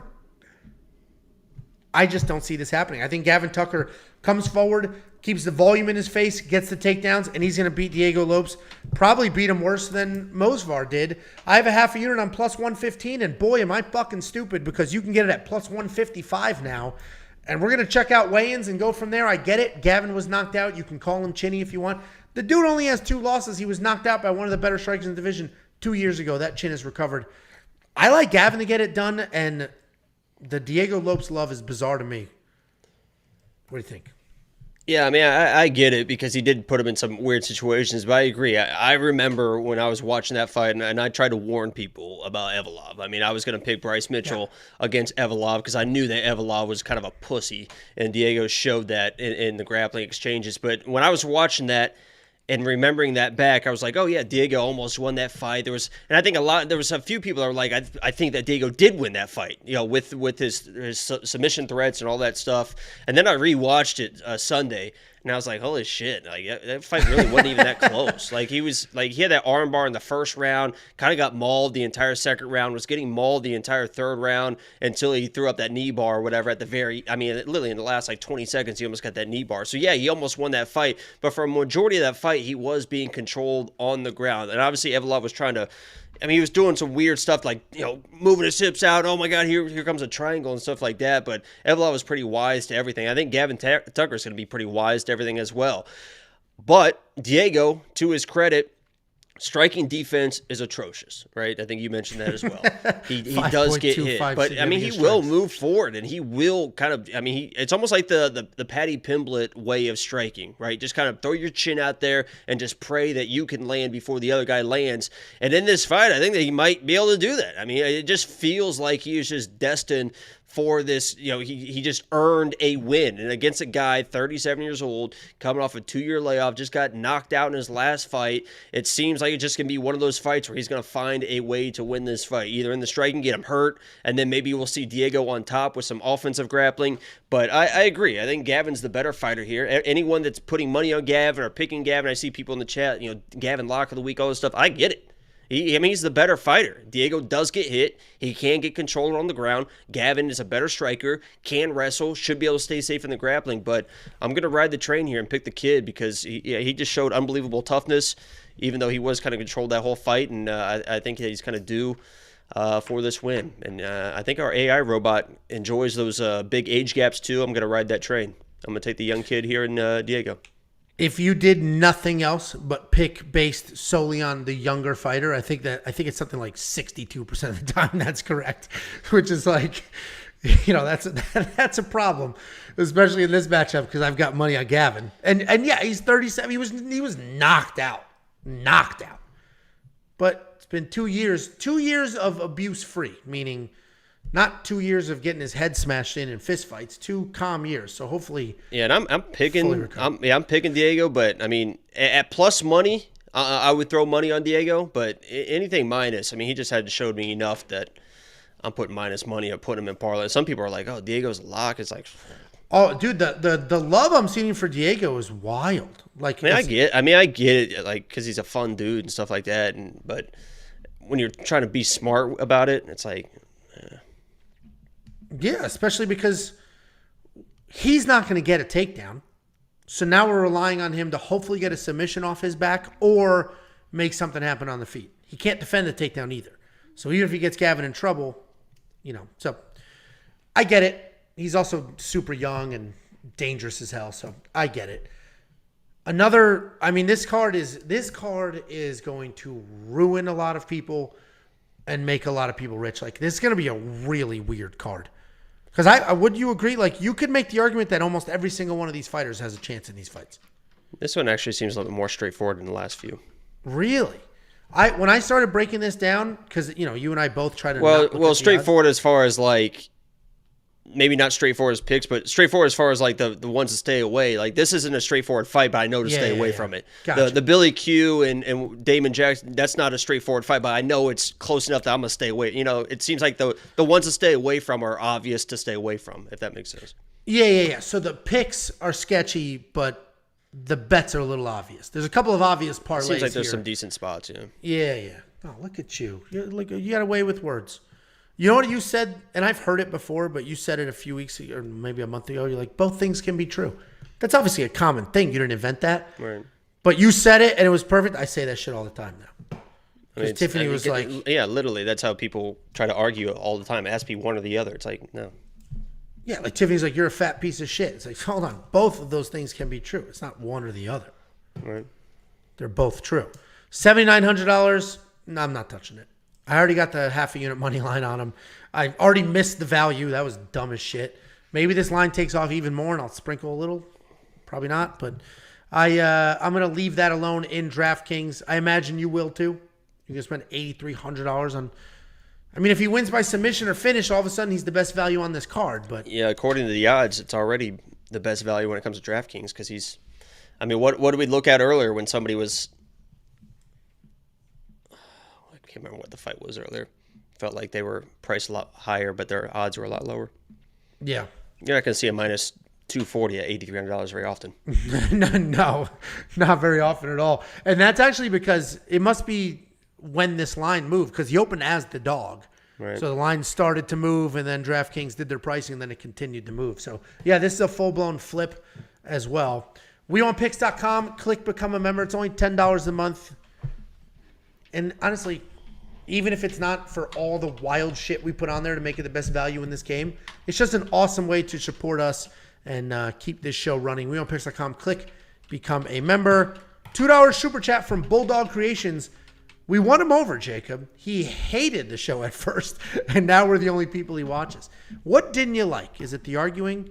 Some people can't stand the arguing. Some people love the arguing. Sometimes it's aggressive arguing. Sometimes it's playful arguing. It's just what happens when friends hang out. We have another flip. We got Dustin Jacoby. Open as a favorite, closing on a dog. Next up at UFC Nashville, we have Dustin Jacoby taking on Kennedy Nzechukwu. Dustin Jacoby, 18-7 overall, 3-2 in his last 5. He is on a 2-fight skid. He's taking on Kennedy Nzechukwu. He's 12-3 overall, 3-2 in his last 5. He's riding a nice 3-fight win streak, with 2 of those wins being come from behind victories, which this guy just continues to do week in and week out. Dustin Jacoby, high-level kickboxer. We've mentioned it many, many times. He was a professional. He was MMA, left, professional kickboxer, back to MMA. And when he was in that professional kickboxing run, he was ranked second in the world at one point. He does a great job of keeping things technical. He will light up your legs. He'll work the body, and then he'll come to your head later. He likes to invest early. He has a 60% takedown defense. That number is understated. If you actually watch, his takedown defense looks much better than a little more than half. He has solid takedown defense, and he does a great job making you pay. If you shoot a takedown, he's going to hit you. It's going to hurt. It's going to make you question if you want to shoot another takedown after that. He's coming off 2 losses in a row. The first was to Khalil Roundtree. Sketchy decision. I think he won that fight. The most recent, though, was to Azmat Mirzakhanov, where he was knocked down for the first time in his career, and that is what worries me here. He's taking on Kennedy Nzechukwu. This guy's long. He's powerful. Solid takedown defense at 80%, and he is never out of a fight. He might quite literally have the most come-from-behind victories in the UFC. I don't know how to find that stat, but I would not be surprised if it was him. It's incredible.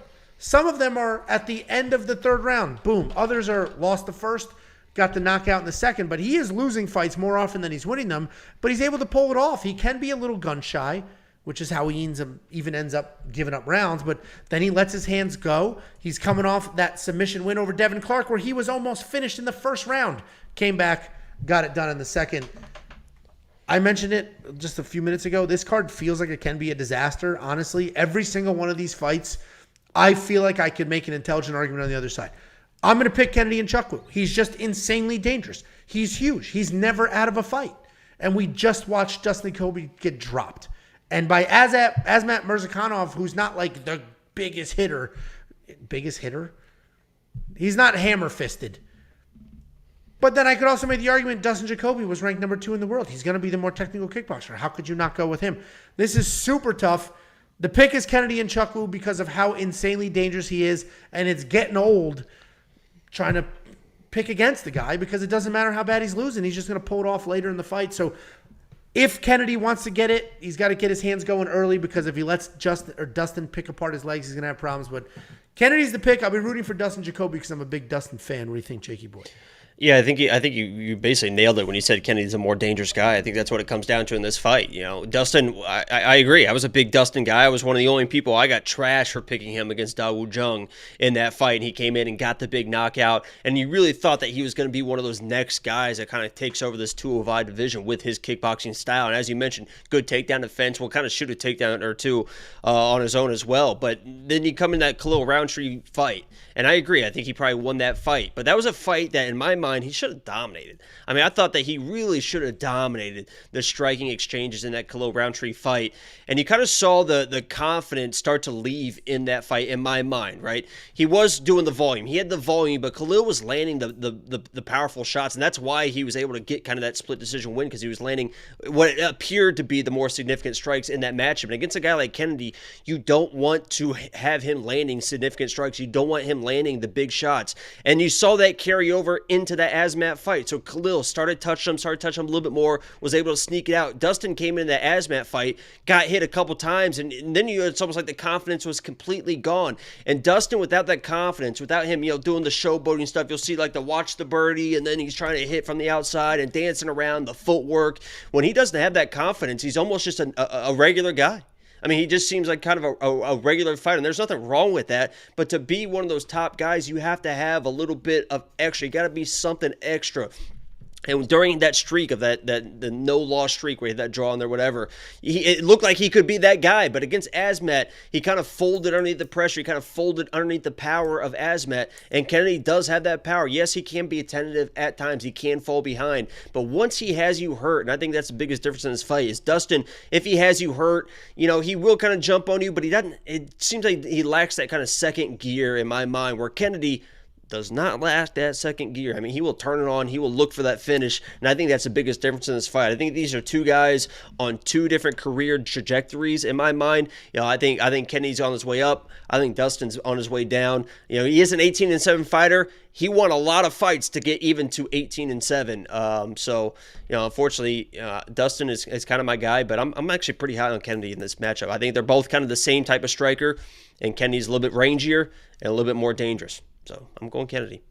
I feel good about it. I'm surprised you're that high on him, because I do worry that he could just be gun shy and get his legs lit up for 15 minutes, and then that's the end of it.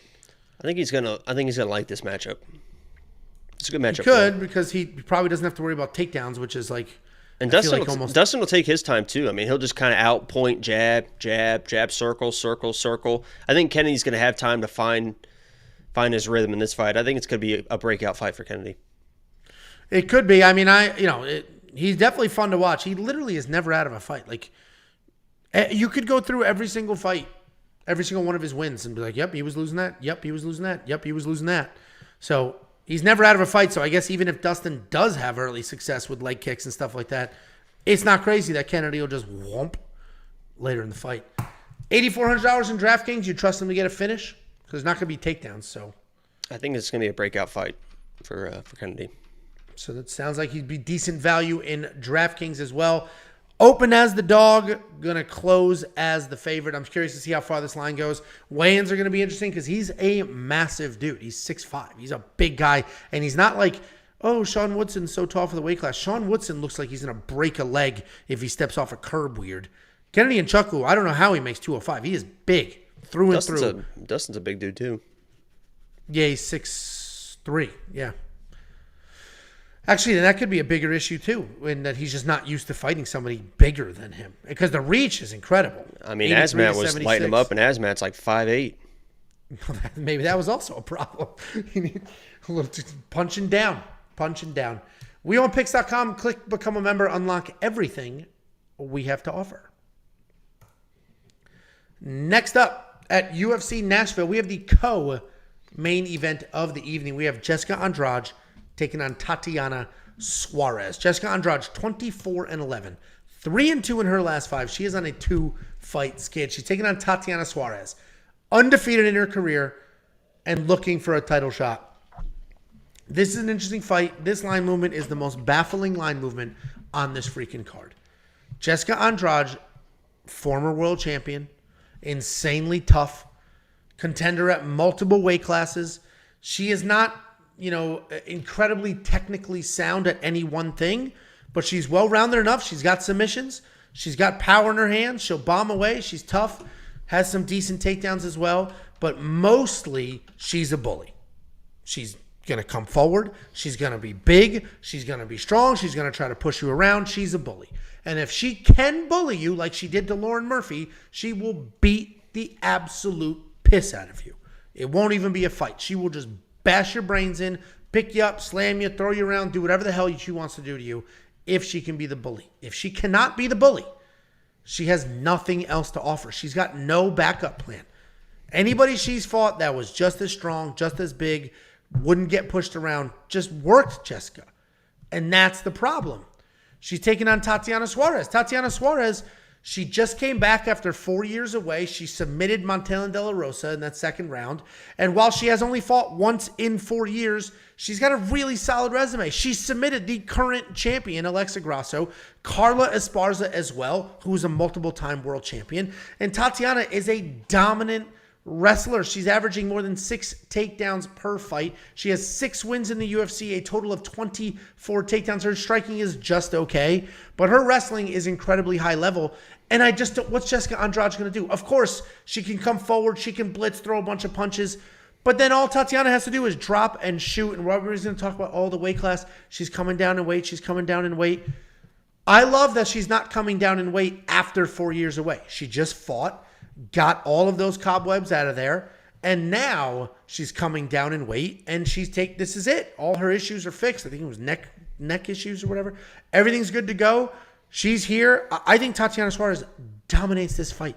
I am shocked that she's only... honestly, the opening minus 700 made a lot of sense. That is what this should be. We just watched Jessica Andrade 2 fights ago get taken down and smoked. Why do we think Tatiana Suarez is not going to do the same thing? So Tatiana Suarez is the pick. I do not see her getting bullied. She has the giant, massive, humongous wrestling advantage, and that's how you beat a bully. Take a bully down. They got nothing to offer off their back. What do you think, Jacoby? Yeah, that's what somebody in the chat just said. If Suarez can't get Andrade down, she's going to die. We just saw Andrade getting absolutely lit up by Aaron Blanchfield. Aaron Blanchfield is just an average striker. Jessica Andrade, and I've been preaching this for a long, long time, is very, very overrated. She has never beat somebody that is better than her. She slammed Rose on her head. That was like one of the most fluke things in the world. And against Amanda Lemos would have absolutely fucking smoked her. And she just fluked into this wild standing head and arm triangle, like the third in the entire UFC. She has never beat somebody that is better than her. And Tatiana is a better fighter than her, even if on their feet.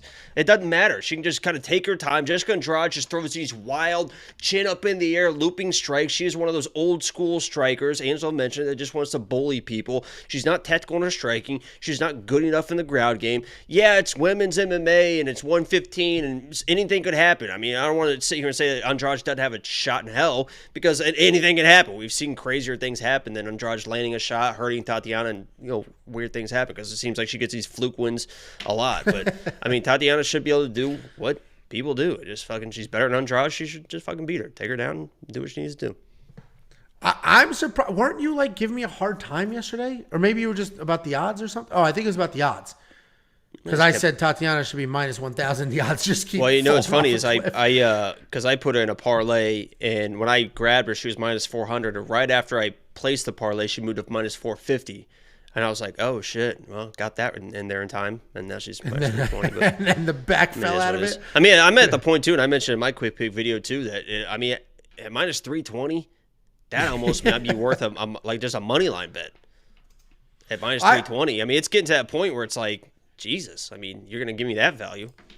I imagine it's going to rebound because, and listen, I was almost this confident in Marco Rodrigo de Lima. What the fuck's his name?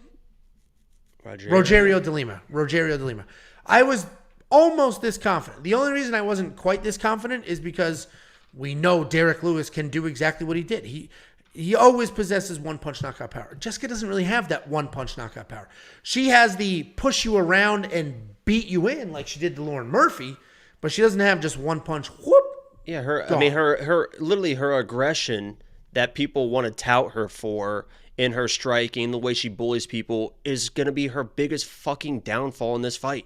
I mean, wrestlers love when you just come running at them, throwing wild. That's what Jessica Andrade does. Okay, I'm just going to level change and take you down. It makes it even easier. Andrade isn't going to sit back and wait for these takedowns and defend the takedowns and then try to work the strike. She's going to be moving forward. She's going to be wild. She's going to be aggressive. Tatiana's going to level change, take her down, and fucking maul her. I completely agree.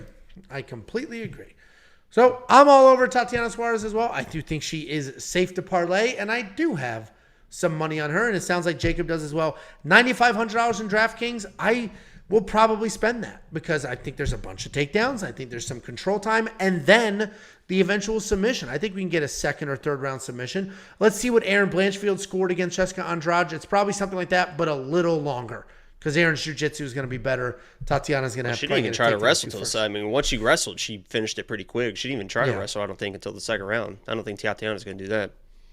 Yeah, she'll wrestle pretty much immediately. And yeah, I get it. She's going down in weight, but you know, I mean, it shows more that she can make 115. That's her natural weight class. She fought a tough De La Rosa, a big De La Rosa, and handled it just fine. Because De La Rosa's decent on the ground too. Yeah, Taylor Rosa's a good, decent wrestler as well. And this isn't the first of all, the Carla Esparza win, and I know that was years ago. That's a huge win. She dominated Carla Esparza. But this isn't even like she's coming down in weight because she lost and has to reinvent her career or coming down in weight. It's not that at all. This isn't a desperate weight cut at the end of a career to try to salvage things. This is like the prime of her career. I'm going to ride for a title, and this is the weight class I want to do it in because I'm small. So I'm all over it. If you want to see all the bets and everything else that we've got with Tatiana, WeWantPicks.com. Click become a member. Tabitha would be good. I think she smokes Tabitha Ricci. I I guess we'll know more after this fight. And I favor wrestlers too much. It's funny because somebody said, Tabitha's a good wrestler. Yeah, but she, like, if Jillian Robertson took her down, I think Tatiana Suarez will take her down, no problem. The Jillian didn't take her down, I don't think. I thought she did, but I'm just flying off the top of my head. Tabitha just took her down and then got back up just to kind of dominate that, controlled that fight. Yeah. Well, let's get through this one and then see, because I would love to see Tatiana like fighting for just fresh blood in this whole thing. And I love these dominant wrestlers.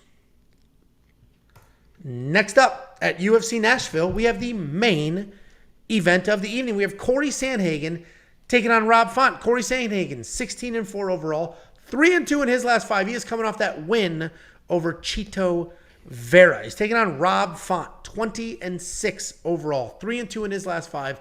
Coming off that bounce back win over Adrian Yanez. And this is a short notice step up. Not super short.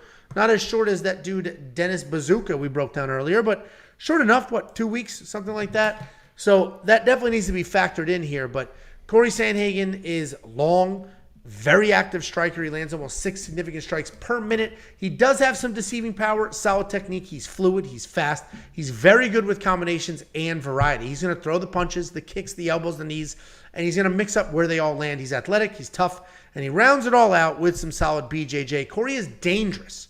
He's tough. He's a hard night out for pretty much everybody. Even if you beat him, you had a rough go out of it. It was not an easy fight. And I've repeated the word tough multiple times because he is incredibly tough. He will take a beating. He will keep coming.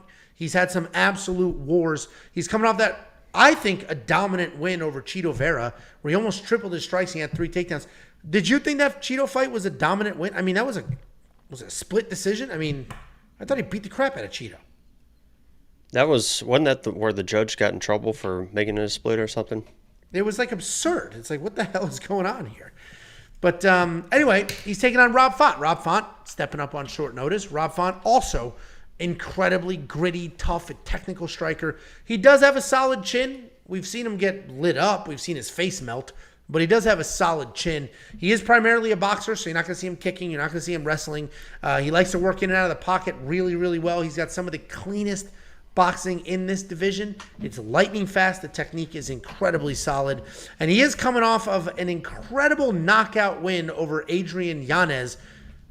But if you look at it a little closer, if you're just looking at Tapology, he knocked out Adrian Yanez. This guy's also an incredible striker. Rob Font was a step behind that entire fight and then stuck that jab, rocked Yanez, and then got the finish. Rob Font is really tough. Rob Font is never out of a fight. He's not going to back down. He's going to keep his power. But he is older. He is stepping up on short notice. He was a step behind every strike in that last fight. I just think Corey Sandhagen is going to win this fight. I think he's going to dance around. He's going to mix in kicks. He's going to mix in strikes. He's going to work in some takedowns. I think Corey's going to win this fight. I do think it goes 25 minutes because of how insanely tough Rob Font is. But between the age, the short notice step up, and all that stuff, I think Corey Sandhagen is very confident. Very confident in Corey Sandhagen of getting this done. What do you think, Jakey boy?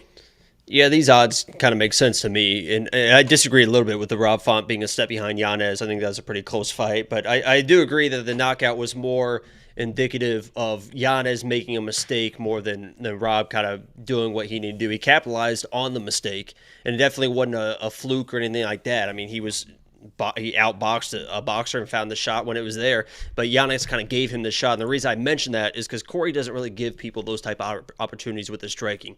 He's not a stand in the phone booth and try to outbox you type of guy. He's going to have his movement, almost like a Dominic Cruz type of movement in. He's out. He's mixing some takedowns, as Angelo's mentioned as well. And I think that's the key. Anytime you want to beat Rob Font, you can't box him. I mean, if you try to box Rob Font, as Adrian Yanez found out, you're probably going to lose. I mean, you're probably going to lose that 8 out of 10 times. So if Corey stands in the phone booth toe-to-toe with this guy, he can definitely lose this fight. But if he's rangy, he's in, he's out, he's popping the jab. Sometimes he's got the triple jab, the quadruple jab, pop, pop, pop. And then he's out, he's gone, he's mixing a takedown. He should dominate this fight. I think he's going to wrestle a ton. I mean, I think he's going to come in and really try to put the wrestling on him early, grapple early, and just not even worry about the hands of Rob Font and gets it done. I think he finds a finish on the ground. I agree. And Rob Font, he's another one with deceiving. I think it'll go the distance only because Rob Font's so tough. But short notice is a bitch. But the takedown defense of Rob Font is listed at 55%. That's deceiving. It looks and feels much better than that. But I do think Corey will get his grappling going. I have Corey's record pulled up here. He's got 4 losses. He lost to Jamal Emmers in 2017. And now Jamal Emmers is a big, strong, heavy grappler. Then he worked his way into the UFC, got a bunch of wins together, lost to Aljamain Sterling in 2020, okay? Current champion. Then he lost to DJ Dillashaw in 2021. A lot of people think he won that fight. He lost to Petr Yan in 2021. A lot of people think he won that fight as well. And then now he's beaten Song Yadong and Chito Vera back-to-back. So Corey Sandhagen, very, very good. We're both pretty confident in this guy. I agree with this line as well. I agree with this movement as well. $9,300 in DraftKings. I am going to have to look at how he scores. I know it's a 5-round fight, but if he is going to get some takedowns and he is going to get that going, then he'll definitely be worth that money. You going to spend that $93 on him? I think so. I think so as well. Especially, I got the room. I got a couple of 7,000 kind of guys hanging around there. WeWantPicks.com. Click Become a Member. It is only $10 a month. You're going to get everything under the sun. We got through this breakdown in record time, absolute record time. And we could use that time to talk about the $50 I want to give you. WeWantPicks.com/bets. We have 4 different sportsbook betting partners. Click on any of those links, any of those 4 links. Make your account, make a deposit, and I send you $50 as a thank you. You need to use the link because it's an affiliate link. They're going to pay us. I'm going to take off some of that money. I'm going to give it right back to you. WeWantPicks.com/bets. Sign up, make a deposit. I'll send you that $50. You can take that $50 and you can spend it on premium membership. Premium membership has more. Everybody just wants to copy paste bets and be done with it, but why don't you invest in some education? We also have courses on there as well. The first of which is a DraftKings beginner guide. So many people every single week. What is this? What is that? DraftKings. It's a ton of fun. It can really enhance your viewing experience, if you will. And we have a whole beginner's guide that walks you through all the terms, all the ins and the outs, what it is, how to do it, how much you should spend, and all that stuff is available to you, as well as the line movement tracker. This week, 3 fighters have flipped from underdog to favorite. We'll see what happens with the short notice Sean Woodson fight. That may flip as well. We also have detailed data, metrics, and analytics. And more than just me and Jacoby, we got Artem, and then we have the Pick Doctor, who's building out an AI to try to outpick all of us so that we don't have to work as hard. All of that is only $10 a month at WeWantPicks.com. Just click Become a Member. Jakey boy, any words for the people? Lock of the Week video is live. If you guys would go watch that, I appreciate it. Leave a like on it. Humble Jacob. Butter Toast says, oh, no, not this one. JG says, talk about Bet Openly. Come on, Jacob, let's make some bets. So Bet Openly, we partnered with them. I did a whole video breaking it down. Basically, it's not a sports book. It's peer-to-peer betting. I can bet you. You can bet me. And the way it works is you put your bet on there, you can customize your odds, and somebody grabs the other side. If I lose the bet, you literally take my money. If I win, I take your money. It's an awesome opportunity in situations where, like Jacob's Lock of the Week, where people completely disagree, or I put my safety parlay up there. If you're a premium member, check out the premium alerts channel. I put my safety parlay up there. And parlays are awesome because if you're betting against the parlay, you don't need the opposite two fighters to win. You just need one of my fighters to lose. Sean Woodson's minus 180 now. Oh, shit. It went that direction. All right. Let it keep going. Would you bet the other? I'll bet that kid, Dennis, if he's plus decent money. I don't know. I don't know what to think about it. Oh, yeah, that's right. You didn't do your full deep dive just yet. But anyway, Bet Openly is awesome. Check out the video or go to WeWantPicks.com/BetOpenly. The video's there to walk you through all of it. All right, well, thanks for hanging out, guys. And check out Jacob's video on Saturday. No call-in show on Thursday. I will be traveling for work. I will be in Atlanta. So no call-in show on Thursday. I might go live. I have cards to open. Might test a stream before the stream. I don't know yet. Well, there you go. Stay tuned just in case that happens. And if not, check out the props and the bet videos Thursday, and then check out Jacob's live stream on Saturday. See ya.